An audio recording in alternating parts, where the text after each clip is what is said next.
El asesinato de Julio César, ocurrido el 15 de marzo del 44 a.C., es uno de los episodios más famosos de la historia romana. La conjura de los idus de marzo ha sido objeto de análisis durante siglos, y aunque se ha interpretado comúnmente como un acto de traición política, un análisis más detallado sugiere que detrás de este magnicidio se ocultan intereses personales, maniobras políticas y un trasfondo cargado de simbolismo. La pregunta sigue siendo: ¿fue únicamente un acto para proteger la República o algo mucho más complejo?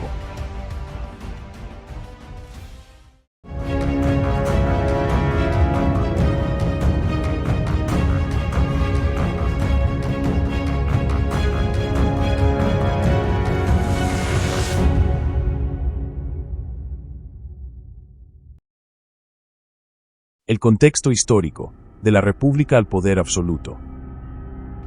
Para entender la muerte de Julio César, es necesario analizar su posición en el panorama político de Roma. Durante siglos, la República Romana había sido gobernada por un sistema de equilibrio de poderes entre el Senado, los cónsules y los comicios populares. Sin embargo, este sistema comenzó a fracturarse debido a la creciente corrupción, las luchas entre facciones y las desigualdades sociales. César emergió en este ambiente caótico como un político audaz y un general brillante. Tras su victoria en las guerras de las Galias, donde consolidó su reputación militar, regresó a Roma enfrentándose a la resistencia del Senado, encabezado por Pompeyo. Al cruzar el Rubicón en el año 49 a.C., una acción que simbolizaba la ruptura definitiva con las instituciones republicanas, desató una guerra civil que lo colocaría en el pináculo del poder tras la derrota de Pompeyo y sus aliados. En el 44 a.C., César fue nombrado dictador perpetuo, un título que, aunque legal, desafiaba las normas republicanas al concentrar el poder en una sola persona. Este nombramiento fue la gota que colmó el vaso para muchos senadores, quienes temían que César aspirara a convertirse en rey, una figura profundamente rechazada en la tradición romana. Los actores clave en la conspiración.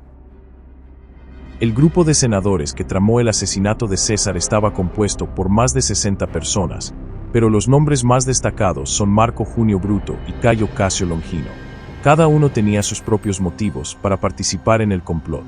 Marco Junio Bruto era un republicano convencido, pero también un hombre en deuda con César, quien lo había perdonado en numerosas ocasiones por sus alianzas pasadas con Pompeyo. Algunos historiadores sugieren que su participación fue motivada tanto por su ideología como por la presión social y política de otros senadores. Existe, además, una dimensión personal. La relación entre Bruto y César era compleja. Según ciertas fuentes, César lo consideraba como un hijo, y el hecho de que Bruto participara en su asesinato añadió un elemento trágico al evento. Cayo Casio Longino, por otro lado, tenía razones más prácticas. Casio resentía a César por haber concentrado el poder y por haber minimizado la influencia del Senado. Para él, la conspiración no solo era una cuestión de principios republicanos, sino también de supervivencia política. Entre los demás conspiradores había una mezcla de idealistas republicanos, oportunistas y senadores temerosos de perder sus privilegios bajo el gobierno de César. La maquinaria del crimen, planificación y ejecución. Aunque el asesinato de César puede parecer un acto espontáneo de venganza política, en realidad fue el resultado de una planificación meticulosa. Los conspiradores eligieron cuidadosamente el lugar y el momento, el Teatro de Pompeyo, donde se celebraban reuniones del Senado. Este lugar tenía un simbolismo particular, ya que Pompeyo había sido el principal enemigo de César en la guerra civil. El día del asesinato, César fue invitado a una sesión senatorial. Según Plutarco y Suetonio, su esposa Calpurnia tuvo un mal sueño la noche anterior y le rogó que no asistiera, pero César, desoyendo estas advertencias, decidió presentarse. Algunos creen que su decisión de acudir fue influenciada por su deseo de mostrarse imbatible frente a los rumores de conspiración. Cuando César llegó al Senado, los conspiradores lo rodearon con la excusa de presentarle una petición. El ataque comenzó con una puñalada de casca, seguida por el resto de los senadores, quienes lo apuñalaron repetidamente. Según el historiador Suetonio, César recibió 23 heridas, aunque solo una fue fatal. La violencia del acto revela no solo la intensidad del odio hacia César, sino también el caos que se desató en el momento. Las razones ocultas detrás del asesinato. Más allá de las razones políticas declaradas, existen teorías que sugieren que la muerte de César estuvo impulsada por factores menos evidentes. César había implementado una serie de reformas económicas que perjudicaron a la élite senatorial. Por ejemplo, había reducido la deuda de muchos ciudadanos comunes y distribuido tierras públicas entre los veteranos y los pobres. Estas medidas, aunque populares entre el pueblo, generaron resentimiento entre los senadores ricos, quienes veían amenazados sus intereses. Muchos de los conspiradores, como Casio, tenían motivos personales para odiar a César. Algunos habían sido relegados de posiciones de poder, mientras que otros lo envidiaban por su éxito militar y político. Aunque no hay evidencia directa, algunos investigadores han especulado que potencias extranjeras, como Egipto o los partos, podrían haber tenido interés en desestabilizar a Roma mediante el asesinato de César. Su creciente influencia en el Mediterráneo era una amenaza para estos reinos. La cultura romana estaba impregnada de supersticiones y augurios.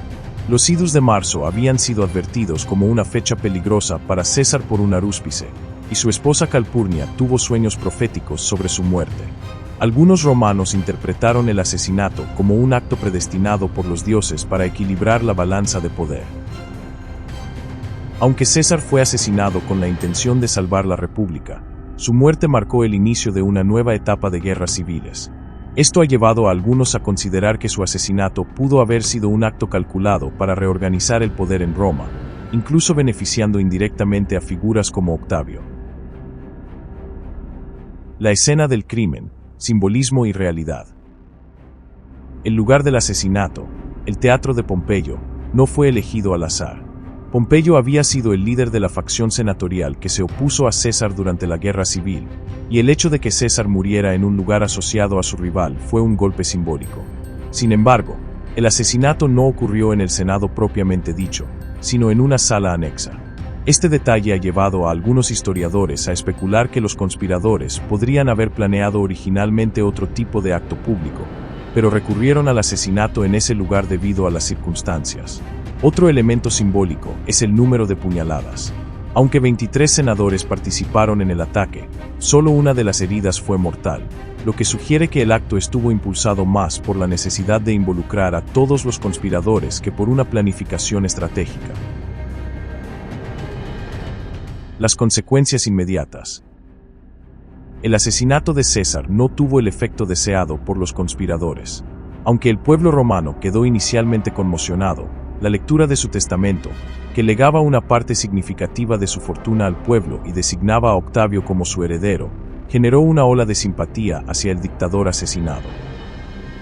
Roma pronto se sumió en una nueva serie de conflictos, con Octavio, Marco Antonio y Lépido formando el segundo triunvirato para vengar la muerte de César. Esta etapa culminaría con la derrota de los conspiradores en la batalla de Filipos y el eventual ascenso de Octavio como el primer emperador romano, bajo el nombre de Augusto. Si llegaste hasta esta parte del video y la información te resultó interesante o te proporcionó contenido de valor, apreciaría mucho que presiones el botón de me gusta y dejes un comentario. Esto me ayuda a que el video llegue a más personas. Además, no olvides suscribirte y activar la campanita para no perderte ningún nuevo video.